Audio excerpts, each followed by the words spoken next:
Mereka disebut dengan al-maghdubi alaihim. Kenapa? Dimurkai oleh Allah karena mereka punya ilmu tapi nggak beramal. Sebaliknya orang-orang Nasrani disebut dengan ad-dallin. Kenapa? Karena mereka beramal tanpa ilmu. Bismillah, Drabanian Stars.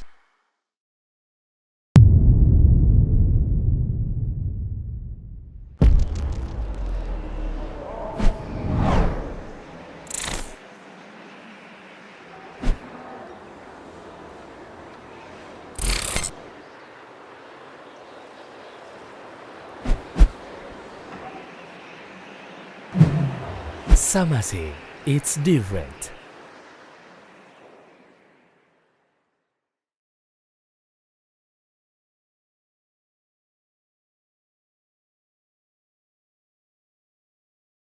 Bismillah. Assalamualaikum warahmatullahi wabarakatuh. Alhamdulillah wassalatu wassalamu ala rasulillah wa ala alihi wa sahbihi ajmain amma ba'd. Brother and sister, kembali kita di obrolan menarik yang penuh faedah asyik di dalam program Drabanian Stars. Kembali bersama saya Alvin Abanas dan rekan saya Reda Samudra. Masya Allah, senang sekali ya kita bisa berjumpa. Alhamdulillah. Kang Alvin sehat ya? Alhamdulillah sehat, alhamdulillah, insya Allah. Dan seperti biasa teman sekalian, kita akan bersama-sama berdiskusi bersama Ustadz nih, membahas fenomena, kemudian juga apa yang bisa kita bahas pada kali ini bersama guru kita tentunya, sehingga ini bukan sekedar obrolan santai, tapi faedah. Berfaedah. Betul sekali. Penuh ilmu. Betul sekali, karena kita bersama guru kita, alhamdulillah. Dan seperti biasa juga nanti di akhir sesi kita akan kembali mempromotkan kembali usaha teman-teman semua ya. Bener, mau usahanya berupa produk atau jasa, apapun ya seperti nanti yang ada di depan kita ini ya. Ya, dan silakan untuk bisa follow di Instagram, kemudian juga ada YouTube channelnya, dan juga mau Spotify. dengerin di Spotify Ya, bisa. insya Allah. Dan juga sekaligus menginfokan kita setiap Rabu ya, semoga mudahkan ada Alhamdulillah kajian sudah ada Rabu malam kembali Clubhouse. Clubhouse. Karena Al-Azhar sabar ya. Mudah-mudahan soon ya, insya Allah kita bisa offline di Masjid Al-Azhar Rabu malam ya. Sementara kita online dulu dan juga termasuk Drabanian Talks ini ya. Baik, Masya Allah. Dan juga kembali Kang Reda, kita bersama guru kita Al-Ustadz Muhammad Haris Syariah Hafidhahullah Ta'ala dan juga Al-Ustadz Hamdi Al-Bakri. Assalamualaikum Ustadz. Sehat Alhamdulillah. Senang berjumpa kembali. Rindu. Alhamdulillah. Kita bisa kembali bersama dengan Ustadz dan teman-teman sekalian juga seperti biasa program-program dakwah kita bisa kamu support tentunya. Betul. Ya, silakan untuk donasikan harta terbaik kamu di nomor rekening yang telah disediakan ya. Dan sekarang sudah terjadi migrasi rekening ya. Silakan untuk bisa pantau di Instagram kita. Dan hakikatnya ini sebenarnya membuka peluang buat mereka, bukan buat Betul, kita tawarkannya insya Allah. Dan meraih banyak pahala tentunya. Dan juga setelah itu juga silakan untuk sebarkan kebaikan yang dapat. Yes. Baik. Karena kita ngebahas apa? Halo Ustadz, nih seperti biasa di dalam kehidupan ini selalu ada anomalinya ya. Ada hitam, ada putih. Iya, ada yang baik, ada yang begitu. Betul. Ya kan? Good cop, ada yang muda, ada yang Tuan siapa sih mana? Yang pasti dua tua. Ini pentingnya ada guru begini. Pentingnya ada guru pendengar. Baik. Benar. Masya Allah. Dan kembali ke bahasan kita Kak Reda, bahwa tentunya agama Islam yang mulia ini tentunya ada anomalinya. Agama Allah yang mulia ini. Betul. Memiliki musuh. Betul. Yang sudah di-mention di dalam Al-Quran. Dan kita baca setiap hari. Betul sekali. Iya, enemy of the deen. Siapakah mereka? Kaum yang Allah berkahi. Masya Allah, yaitu Yahudi. Masya Allah. Dan ini kakek ya perjuangan kita ya, terus mendoakan sahabat-sahabat kita di di Palestina, kemudian ya di negeri tertindas termasuk itu bagaimana Yahudi telah mencengkram mereka gitu ya, kakek itu semenjak tahun 1948 ya. 48. Betul sekali. Tadinya itu negaranya itu udah negara merdeka, dia itu pendatang kan. Betul sekali. Tapi bagaimana bisa mencengkram hingga saat ini. Seperti apa sebabnya, tetapi juga kita akan flashback jauh. Tadi kan sudah dimention oleh Allah nih sifat-sifat mereka nih. Ya kan? Bagaimana sifat kejahatan keburukan mereka, dan ini akan coba kita bahas bersama Ustadz. Mungkin ya Ustadz Muhammad terlebih dahulu, Ustadz mungkin bisa di-sharing Ustadz ke kami dan teman-teman semua terkait bagaimana sih sejarahnya kok mereka bisa mencengkram berbuat keonaran hingga saat ini, dan seperti apa Ustadz sejarahnya? Barakallahu fikum, alhamdulillah rabbil alamin, sallallahu wasallam baraka ala abdihi wa rasulih nabiyina Muhammad wa ala alihi wa sahbihi ajma'in. Jadi untuk obrolan kita kali ini tentang salah satu musuh Allah Subhanahu wa taala. Jadi enggak tanggung-tanggung, dia itu musuhnya Allah Subhanahu wa taala. Dan Yahudi itu sendiri sebenarnya banyak sebutannya dalam Al-Quran. Kadang dibilang Yahudi, kadang dibilang ahli kitab, kadang dibilang sebagai kaumnya Nabi Musa, ya. Dan itulah mereka orang-orang Yahudi. Kadang juga dikatakan siapa? Bani Israel. Tapi menariknya memang kalimat Yahudi ini tidaklah Allah Subhanahu wa taala katakan di dalam Al-Qur'an kecuali memang untuk menyebut keburukan-keburukan mereka atau keburukan pemikiran mereka. Seperti yang Allah Subhanahu wa taala katakan misalnya dalam surat At-Taubah ayat 30, wa qalatil yahudu Uzair ibnullah. Allah mengatakan bahwa orang-orang Yahudi mengatakan Uzair adalah anaknya Allah. Yahudi mengatakan, itu yang jelek-jelek semua pokoknya pakai nama Yahudi. Wa qalatil yahudu wan nasara nahnu abna'ullah wa ahibba'uh. Dan Yahudi serta Nasrani mengatakan kami adalah anak-anaknya Allah dan orang-orang yang paling dicintai oleh Allah.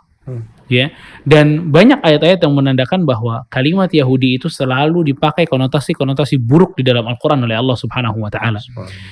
Nah, itu tentang Yahudi. Nah, sekarang tuh pertanyaannya memang kok bisa mereka muncul dengan keburukan yang luar biasa diceritain sama Allah dalam Al-Quran? Memang sejarah mereka seperti apa? Kalau kita berbicara tentang sejarahnya orang Yahudi, ya, ini tentu sejarah ini saya akan sebutin singkat aja, ya, nggak panjang-panjang. Jadi awalnya itu dari pernikahan Nabi Ibrahim alaihissalam dengan Siti Sarah.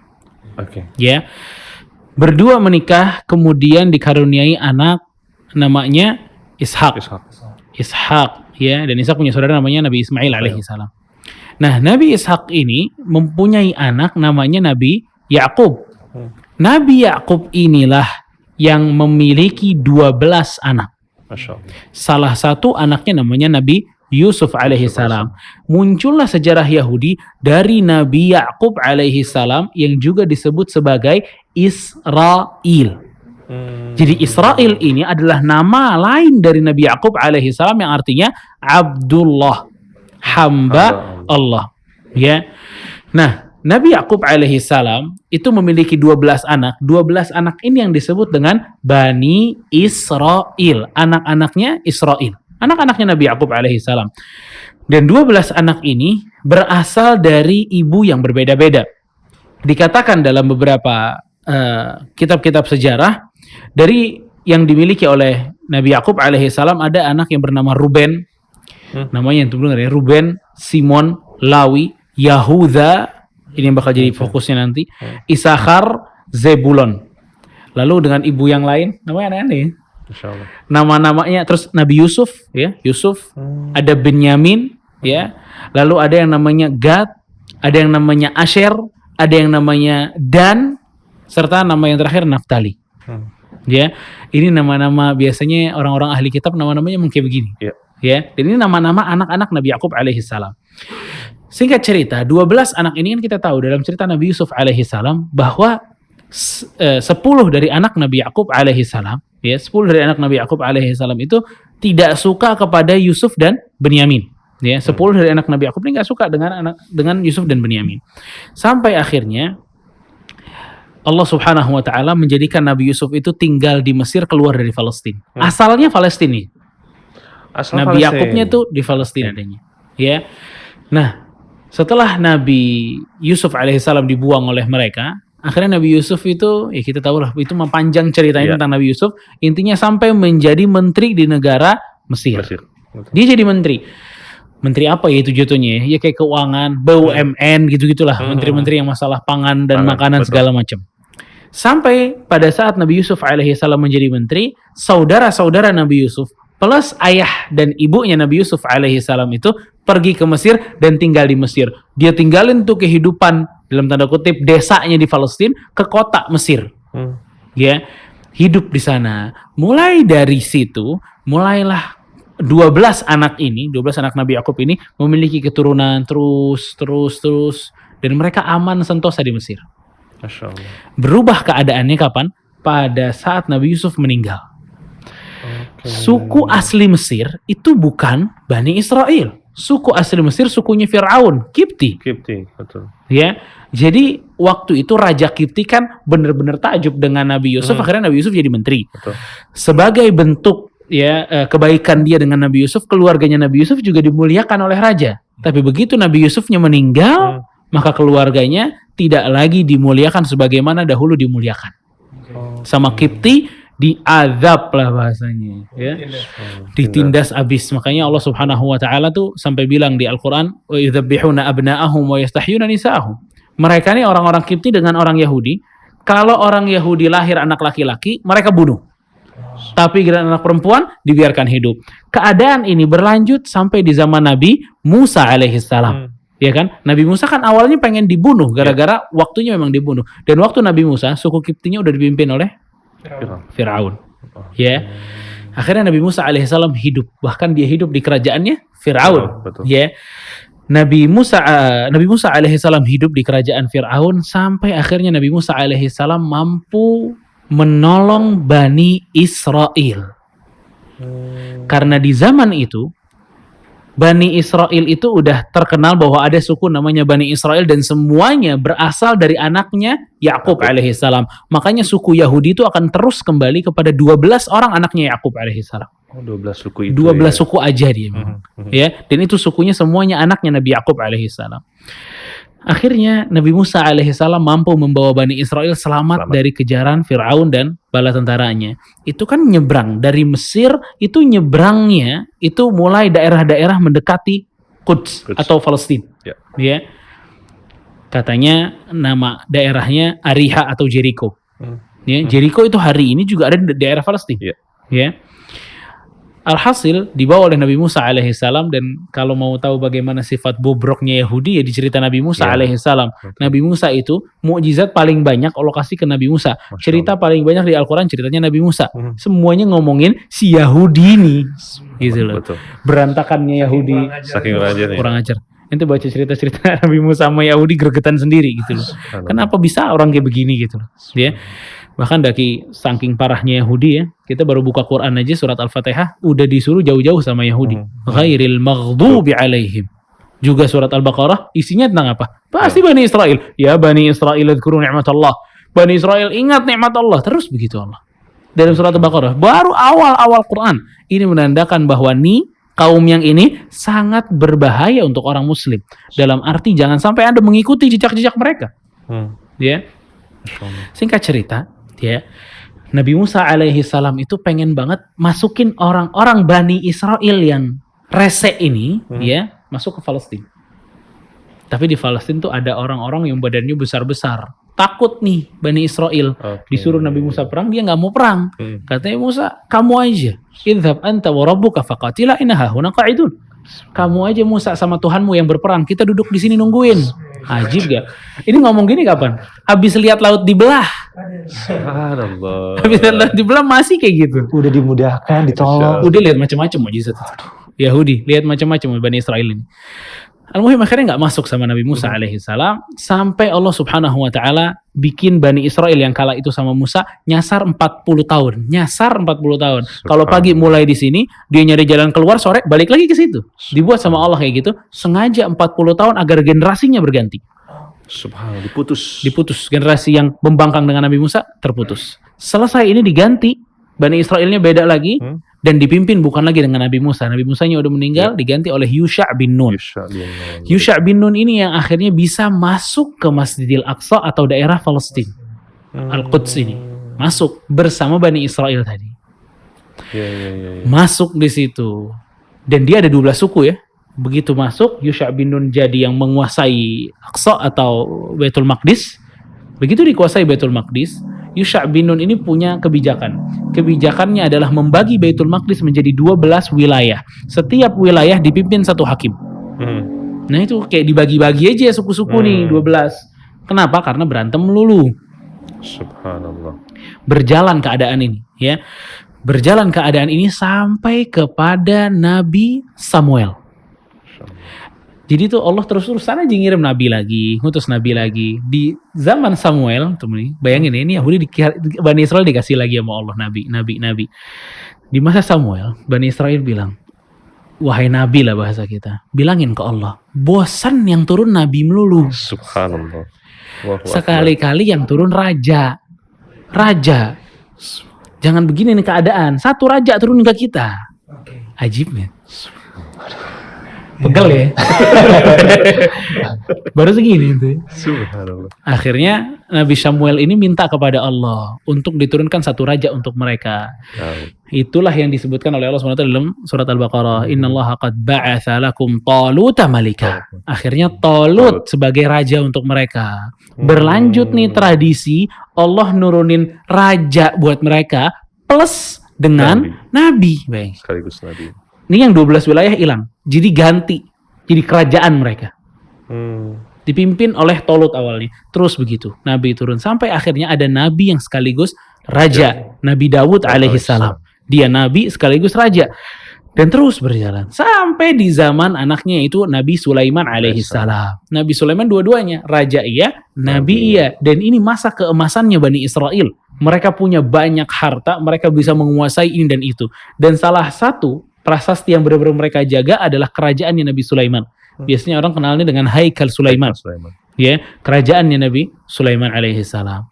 Tapi masalahnya setelah Nabi Sulaiman ini wafat, ya, ada satu orang sebenarnya anaknya Nabi Sulaiman namanya Ruhbu'am. Ini namanya ribet nih, ya. Ruhbu'am. Satu lagi Yurbu'am. Ayo. Ada yang bisa ulang? Ruhbu'am dan Yurbu'am. Ruhbu'am sama Yurbu'am. Buat calon anak nanti. Ya Allah.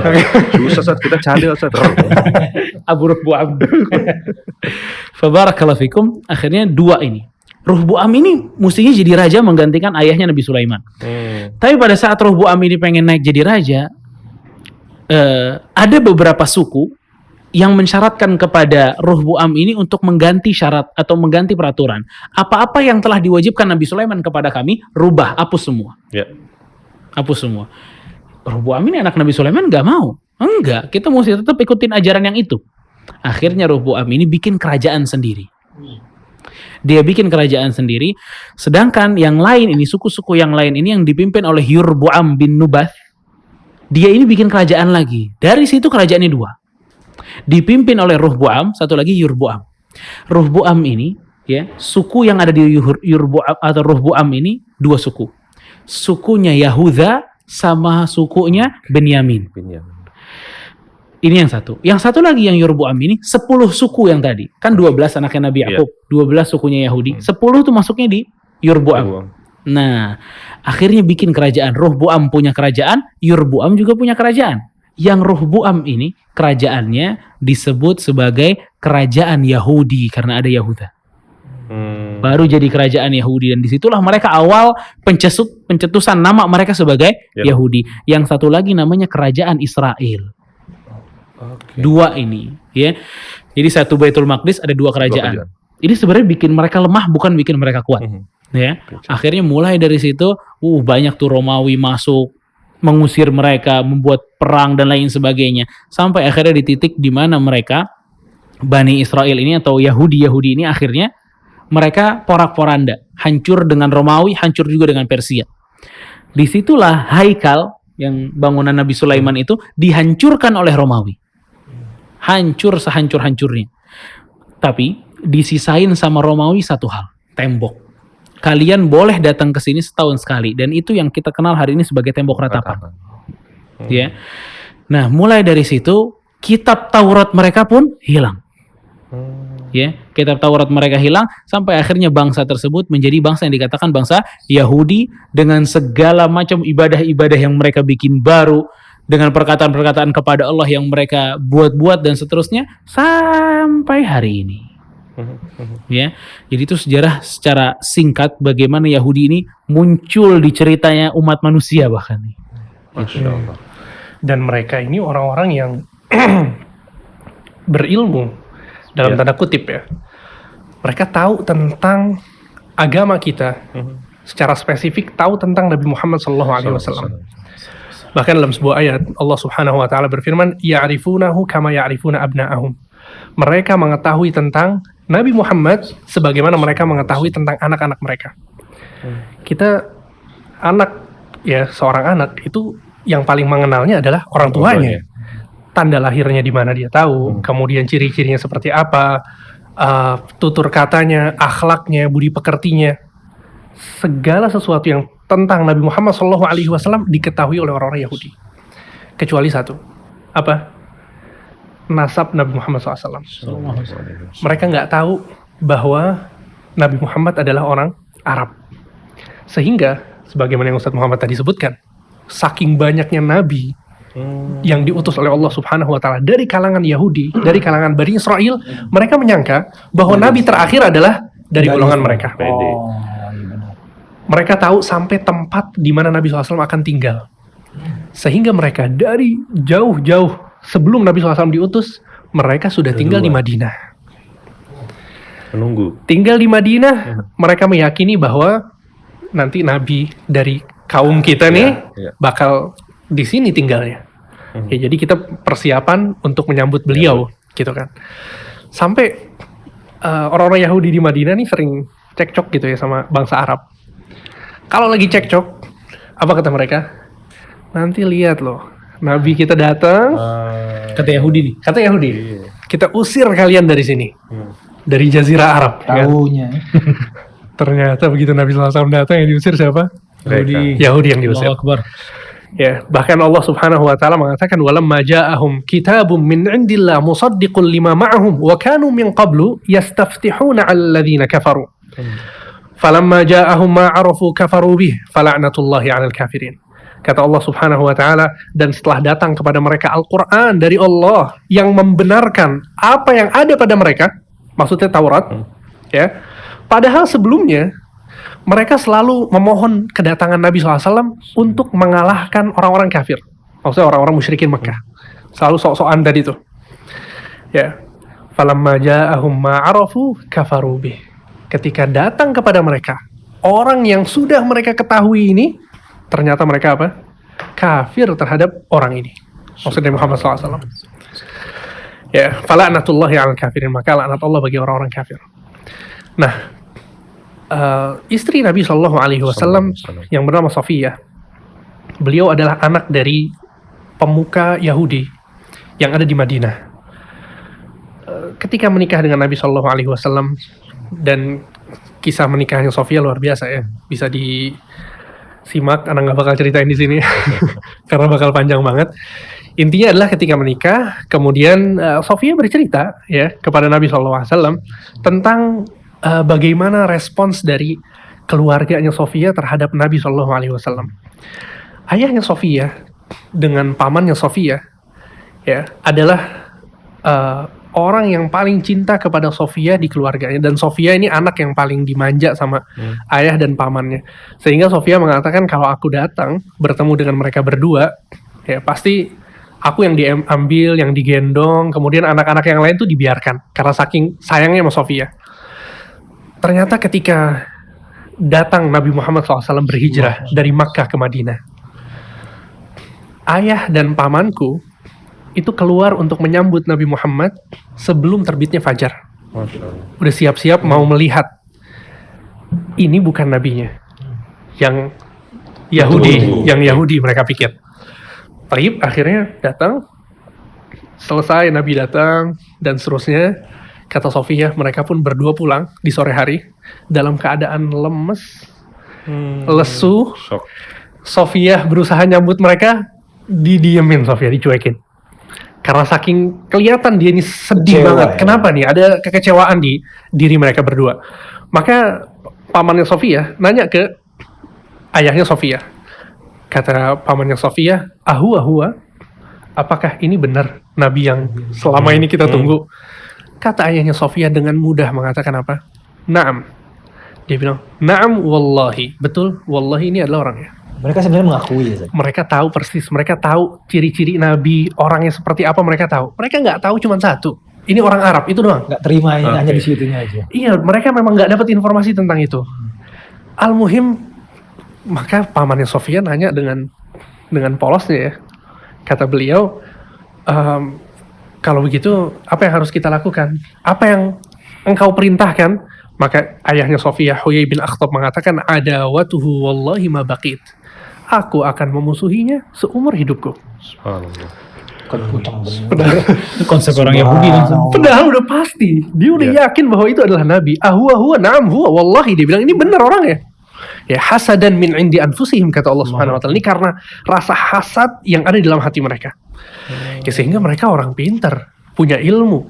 Oleh karena itu, mereka disebut dengan al-maghdubi alaihim. Kenapa? Dimurkai oleh Allah karena mereka punya ilmu tapi nggak beramal. La haula wala quwwata illa billah. Sebaliknya orang-orang Nasrani disebut dengan ad-dallin. Kenapa? Karena mereka beramal tanpa ilmu.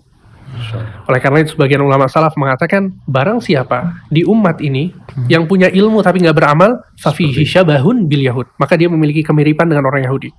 Dan barang siapa di umat ini yang suka beramal tanpa ilmu, fafihi syabahun bin nasara, maka dia memiliki kemiripan dengan orang-orang Nasrani.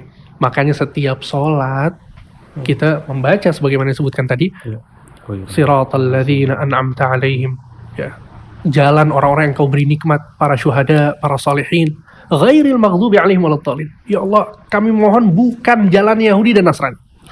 Oleh karena itu orang-orang kaum muslimin, pengikut Nabi Muhammad SAW, mereka yang mengumpulkan antara al-ilmun nafi' wal amalus salih. Ilmu yang bermanfaat dengan amal soleh itu dibarengi. Dia punya ilmu, diamalkan. Itulah pengikutnya Nabi Muhammad SAW. Tayyib. Dan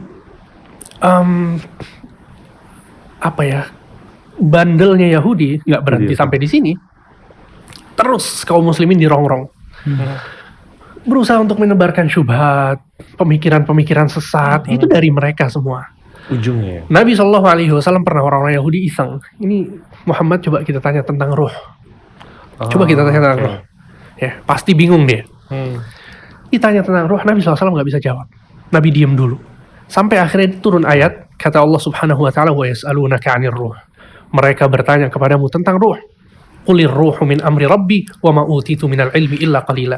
Katakanlah wahai Muhammad, sesungguhnya ruh adalah urusan Tuhanku dan aku tidak diberikan ilmu kecuali sedikit. Mereka berusaha untuk menebarkan syubhat, pemikiran-pemikiran sesat. Itu dalangnya Yahudi. Mereka yang menyihir Nabi SAW, Labid ibn al-A'sam, seorang Yahudi yang menyihir Nabi SAW, kemudian akhirnya turun al-mu'awwidhatin, turunlah qul huwallahu ahad, qul a'udzu birabbil falaq, qul a'udzu birabbin nas. Nabi diruqyah oleh Jibril alaihissalam. Pelakunya adalah Yahudi. Nabi SAW dikirimkan makanan di Khaybar berupa kambing bakar. Ternyata di bagian katif, di bagian paha depan yang disukai Nabi SAW, ditebari racun di sana. Mereka selalu mengacaukan kaum muslimin.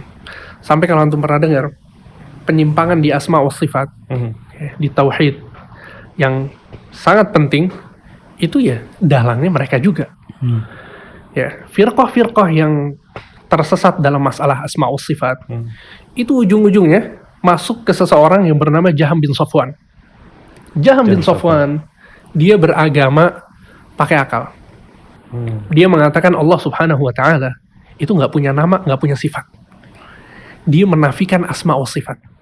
Kenapa kata mereka, kata Jaham bin Safwan dan pengikutnya, bahwa kalau kita sebut bahwa Allah punya nama, nanti sama kayak manusia. Kalau Allah punya sifat, nanti sama kayak manusia. Sehingga kita nafikan, kita tiadakan asma wa sifat. Nggak ada akidah asma wa sifat bagi Jaham bin Safwan. Sampai disebutkan bahwa Jaham bin Safwan nggak sholat selama 40 hari. Kenapa? Bingung. Dia mau beragama pakai akalnya. Bingung, akhirnya meninggalkan sholat selama 40 hari. Dan dia pernah mengatakan juga, lawadittu anni hakaktu ayatan fi kitabillah. Aku berharap, aku pengen banget ngehapus satu ayat di Quran. Yahudinya. Antum tahu ayatnya apa? Laisa kamitslihi syai' wa huwas samiul basir. Sesungguhnya Allah tidak seperti apapun dan Allah Maha mendengar lagi Maha melihat. Ini kan kaidah dalam asma wa sifat banget kan? Betul. Dia bilang nih harusnya dihapus nih. Dia nggak mau mengakui bahwa Allah tidak sama seperti apa-apa, itu menghancurkan akidah mereka. Paham antum? Jaham bin Safwan ngambil ilmu dari siapa? Dari seseorang yang bernama Ja'ad bin Dirham. Ja'ad bin Dirham sama, mengingkari asma wa sifat, mengatakan Al-Quran makhluk, kemudian tidak meyakini bahwa Ibrahim adalah Khalilullah, pokoknya banyak diingkari. Ja'ad bin Dirham ngambil ilmu dari Bayan bin Sam'an. Bayan bin Sam'an ngambil ilmu dari siapa? Dari seseorang yang bernama Talut. Bukan Talut yang itu. Namanya sama. Dari Talut. Biar seru aja sih. Jaham bin Safwan, kemudian Ja'ad bin Dirham, Bayan bin Sam'an, kemudian ke Talut. Talut ini antum tahu siapa? Ponakannya Labid al-A'sam. Yang tadi itu. Yang menyihir Nabi SAW. Jadi dia ngambil ilmu ini dari pamannya Labid al-Asam yang menyihir Nabi SAW yang dia adalah orang Yahudi. Yahudi. Ya lagi. Lihat kekacauan di asma wa sifat, ujung-ujungnya ke siapa? Yahudi. Labid al-Asam. Itulah yang terjadi. Kemudian Abdullah bin Saba, kalau antum pernah dengar Ya. kisahnya juga. Siapa dia? Orang Yahudi yang pura-pura masuk Islam. Mengacaukan tatanan masyarakat kaum muslimin. Sampai Utsman bin Affan terbunuh. Kemudian Ali bin Abi Thalib ketika menjadi khalifah, dikatakan bahwa dia adalah Tuhan. Anta huwa, engkau adalah dia, engkau adalah dia. Kata Ali bin Abi Thalib, siapa engkau? Siapa dia? Allah. Subhanallah. La haula wala Sampai Ali bin Abi Thalib kemudian memanggil teman-temannya dan dibakar sama Ali bin Abi Thalib. Dan Ibnu Abbas kemudian mengingkari Ali bin Abi Thalib, mengatakan, aku meyakini bahwa mereka adalah orang-orang yang sesat, yang kesalahan, akan tapi dibunuhnya seharusnya tidak dengan cara seperti itu. Ya karena Nabi SAW pernah mengatakan, la yu'adzibu bin nar illa rabbun nar. Tidak boleh seorang itu mengadab dengan neraka kecuali yang memiliki neraka. Dengan api kecuali yang menciptakan api, Tuhannya api, maksudnya Allah Subhanahu wa ta'ala. Sehingga kekacauan mereka itu dari zaman dulu, Nabi Musa sebelum Nabi datang, sampai setelah Nabi SAW wafat, dan sampai hari ini. Subhanallah. Jadi ketika ancaman itu Iya. dibakar, makin percaya bener kan Tuhan? Karena ininya dibakar. pengajar ya. Makin percaya bener Allah kan Tuhan? Ustaz. Dibakar.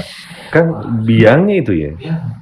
Tapi nasab bagaimana mereka bersambung ke para nabi, iya kan? Kemudian juga diutus nabi buat mereka, tapi terus berbuat kerusakan. Kalau nggak salah tadi Ustaz menyebutkan sempat diputus Ustaz ya generasinya ya tadi ya. 40 tahun nih. 40 tahun. Tapi tetap karena gennya kuat tadi Ustaz ya. Tetap ngulang lagi gitu loh. Insya Allah. Ustaz, Dan dia kan hobi juga bunuh-bunuhin nabinya kan. Oh iya. Semua bunuh dia.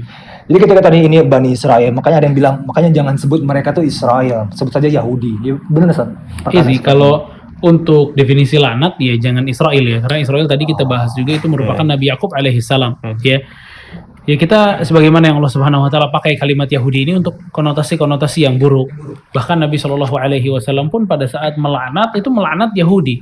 La'anallahu al-yahudi wan nasara. Allah melaknat Yahudi dan Nasrani. Bahkan pada saat orang-orang Yahudi itu mengatakan apa? Ghullat aydihim. Ya, Allah Subhanahu wa taala melaknat orang-orang Yahudi di ayat tersebut, ya.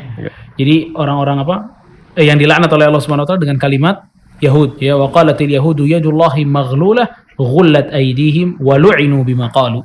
Ya. Orang Yahudi mengatakan tangan Allah itu terikat, tapi kata Allah tangan mereka lah yang terikat dan mereka terlaknat dengan apa yang telah mereka katakan. Jadi urusan laknat itu memang dibarenginnya atau dipasangkannya dengan kalimat Yahudi. Jadi jangan kita sebut Israelnya gitu loh. Masya Allah.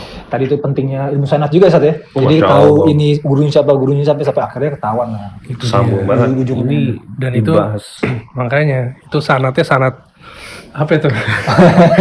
Sanat ada silsilah dahabiyah disebut ya. Kalau sanat hadisnya bagus itu sanatnya sanat emas gitu. Emas. Rantainya rantai emas. Kalau ini Nah kalau ini waduh. Udah kita nggak tahu deh. Ya kacau semua sanatnya. Masya Ini Allah. kira-kira masih cukup ya pertanyaan berikutnya. Masya Allah, ini kayak seru nih. Cuman podcast kita di Iya. setting supaya nggak terlalu. Sebenarnya ada pertanyaan yang ya kan kita ketahui Ya. saya sekarang Aqsa itu Kuasai. direbut ya, dikuasai Direbut oleh oleh Yahudi. Jadi kan ya sholatnya atau segala beribadahnya jadi terganggu kadang-kadang. Kemarin Ramadan kemarin aja kan Betul, bagaimana? bom kan lagi Ya. Berulang taraweh. lagi, Pokoknya berulang lagi. Ya. benar. Hmm. Ini mau ditanyakan cuman kondisinya Oke. gimana? Kita tanyakan aja Kak Eda. Gimana, Tapi Ustaz? di next episode kayaknya. Next episode tadi Ustaz. Apa Udah ya ujung. Ustaz? Masya Allah. Baik Ustaz, teman-teman sekalian ini seru sekali ya. Cuman Nah, kita Masya terbatas oleh waktu dan kita telah ditunggu oleh jamuan yang telah terhidang depan kita. Masya Allah. Ada Semoga apa? Allah mudahkan kita bertemu di episode yang akan datang. Amin. Kali ini Karet, Ada kurma cheese nih. cheese dong. Karet ada, saya cheese dong. Enggak. Ini disuruh saya nggak mau. Gaji. Oh ini ya Allah. Ini kan ada kurma cheese dari Nice Bites kan. Nice bites. Betul, Masya Oke. Allah. Isinya? Buat brothers and sisters yang mau coba makan kurma yang beda, bisa coba ini kurma cheese premium yang dibuat dengan kurma sukari pilihan, yang Ya. manis dan lembut, dicampur gurihnya keju lumer berkualitas karet. Dan Masya Allah. uniknya ini nggak ada bijinya. Nggak ada bijinya? Nggak ada bijinya. Jadi Oh, mana ada biji? tapi ini udah nggak ada bijinya. Oke. Makanya di Nice Bites ini intinya dia tuh, nah kurma cheese premium. Mungkin di dalamnya sudah ada Cheese. Gurihnya Oke. kejunya diganti biji kurma. Kebayang nggak rasa manisnya campur gurih tanpa perlu membuang bijinya. Oke. Sekali coba dijamin insya Allah langsung doyan. Cakep. Ya kan? Udah pasti ya, saya cheese. Oke. Ini kemasannya ada banyak kan? Ini ada yang pack Packing ini, 200 tapi ini gram bukan ya? cheese ini. Itu Ini bukan kurma, ini bukan kurma. ya, itu kelimut ya, keju selimut. Oke, yang ini Kurma kurma. Oke, cheese ada premium, kemasan 250 gram ya. 250 gram. Oke, Terus ada kemudian berapa juga lagi? tadi nih, kalau yang tadi udah yang namanya ganti cemilan yang beda dan saya pakai bisa ini nih, kurma cheese nice bite. Terus ada juga varian topping keju, kemudian almond, kismis, kismis. dan mix isi keju dan kismis. Oke. Rasanya bikin miss you. Ini yang nulisnya. Gua apa yang bikin skripnya nih kayaknya nih. Bikin malu yang bacanya ini masalahnya. Tapi cocok kan udah buat anak-anak, buat hadiah, saudara kerabat. Biasa-biasa yang nulis skrip ini suruh. Buat dia benar-benar buat hantaran, buat dia gitu ya, buat Benar. calon, masya Allah, Ini. pas ya. Bentuknya bagus ya. Oke, langsung aja kan bisa dicek ke Facebook, Ya. oke, atau marketplace favorit kamu, silakan langsung pesan aja. Di Instagramnya namanya Kurma Cheese Nice Bites. Oke. Ada S belakangnya. Kurma Oke. Cheese Nice Bites. Dan juga Kurma Cheese Nice Bite, 9 enak yang bikin kamu jadi lebih bersyukur, insya Allah. Asik, bikin bersyukur. masya Allah. Ini yang selimutnya juga beda. Oke. Keju selimut Premium. premium. Oke. Masya Allah. Keren, dan Yes. juga wardrobe Ustadz dan Dan antum? kami pada hari ini Dan ada. antum. Kalian pasti beda. Terima kasih kepada Sama Say It's Different yang telah memberikan kita support wardrobe yang Masya Allah dipakai. Ustaz bisa lihat ya, Masya Allah nyaman untuk bisa ngobrol santai, bisa pakai buat sholat juga, bisa buat kayak kajian, dan juga buat acara-acara formal dan informal. Silakan tuh bisa langsung cek ke @samasay_sendro dan juga akun-akun Samasay lainnya. Dan bagi yang akan datang ke toko offline, bisa datang langsung ke Buah Batu atau cabang-cabang di Jakarta ada. Seluruh kota ada, bahkan di luar negeri juga ada. Masya Allah. Silakan dari mulai Mickey Hat, kemudian juga bini, sampai wardrobe, baju, celana, sirwal, pantalon, sepatu, foto sama juga lengkap sekali. Silakan langsung kepoin aja Instagramnya dan pesan sekarang juga insya Allah. Dan nantikan promo menariknya insya Allah. Baik, Karet, Oke. kita akan jumpa kembali ya. Insya Allah Di ta'ala. pertemuan datang. Ustaz, Karena terima kasih episode banyak ya. ini bersambung nih. Betul. Penasaran kan? Bersambung, penasaran kan? Pertanyaan yang tadi. Ya, oke. Cekidot di next episode ya, insya Allah. Dan kita akan pamit. Dan seperti biasa, sekiranya mendapatkan kebaikan, silakan sebar ya. Di Ya. IG, YouTube, dan Spotify. Dan jangan lupa support donasi terbaik buat seluruh operasional dakwah kita, insya Allah. Baik, kita akan akhiri. Wassalamualaikum warahmatullahi wabarakatuh. Waalaikumsalam warahmatullahi wabarakatuh. Pada saat. Masya Allah.